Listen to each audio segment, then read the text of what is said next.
Hi, this is Gaurav from School of DevOps, and in this video, I'm going to explain to you what is Docker. Now, the answer to that question depends on how far you stand and how close you look. Now, if you stand far enough, Docker is a cool new technology to build, ship, and run your applications.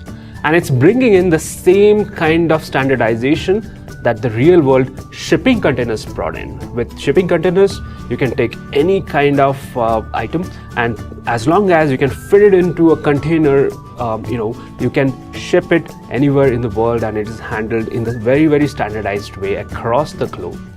The same thing is happening in the world of software delivery, and that's why Docker is sort of, along with its open container ecosystem, revolutionizing the way we are delivering the software.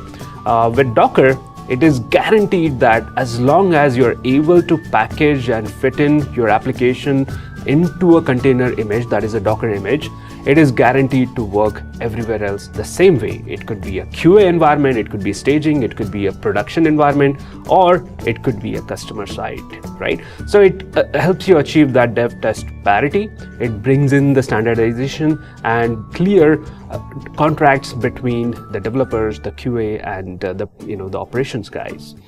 Docker, along with its open container ecosystem, offers you the complete tooling for your software workflows, right from the way to package your application using Docker files and Docker images, to distribute it using registries, or run it in production at scale using container orchestration tools such as Kubernetes. And with tools like Kubernetes, you can also achieve your non-functional DevOps goals such as scalability, availability, reliability, and security. So it makes a very interesting proposition for the software delivery. It also helps you achieve better efficiency, get better density, best out of your resources available, and in general, it brings in the efficiency in your software workflow. So it's a very interesting technology to use. Now, if you zoom in, Docker is an implementation of container technology. Started with Linux containers, but now it also supports Windows-based containers.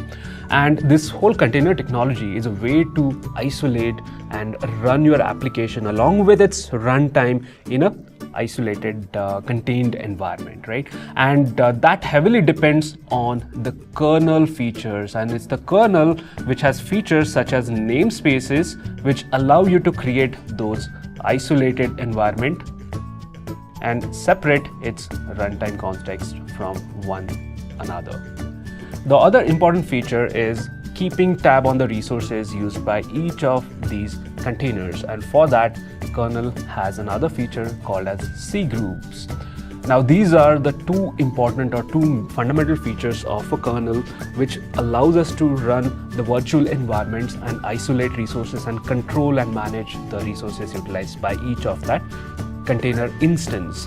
There are many other features including kernel capabilities. There are features for managing networks and security contexts for these containers, and Docker is an implementation of these softwares, and that's where Docker sits.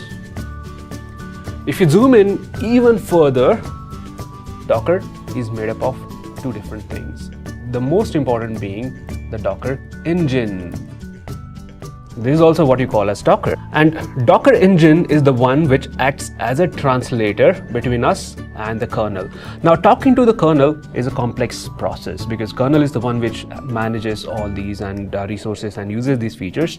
But to leverage those features, if you want to talk to the kernel, you'll have to write a complex program, make the system calls and get those outputs and manage it in a very programmatic way. Now, to reduce that complexity, Docker acts as a translator. So we don't have to worry about the complexity of talking to the kernel.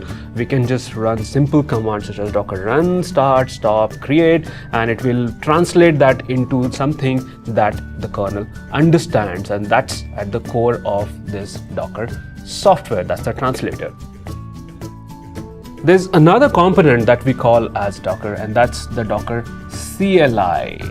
which can be outside of the Docker host itself, and the Docker CLI is the one which talks to the Docker engine, and it allows us to run some simple commands. So when you use a Docker shell, most of you, when you use a Docker shell, you think that's what Docker is, but Docker also has a lot of internal implementation and the components basically, right? So when you run, Docker start, Docker CLI, it's basically the Docker command line interface or the Docker client that we use, and that takes our commands and sends it to the Docker engine over the API calls, and either using a socket or a port, and then Docker engine is the one which talks to the kernel and it allows us to run these containers and manage it and so on, right? And that's a very quick overview of what Docker is.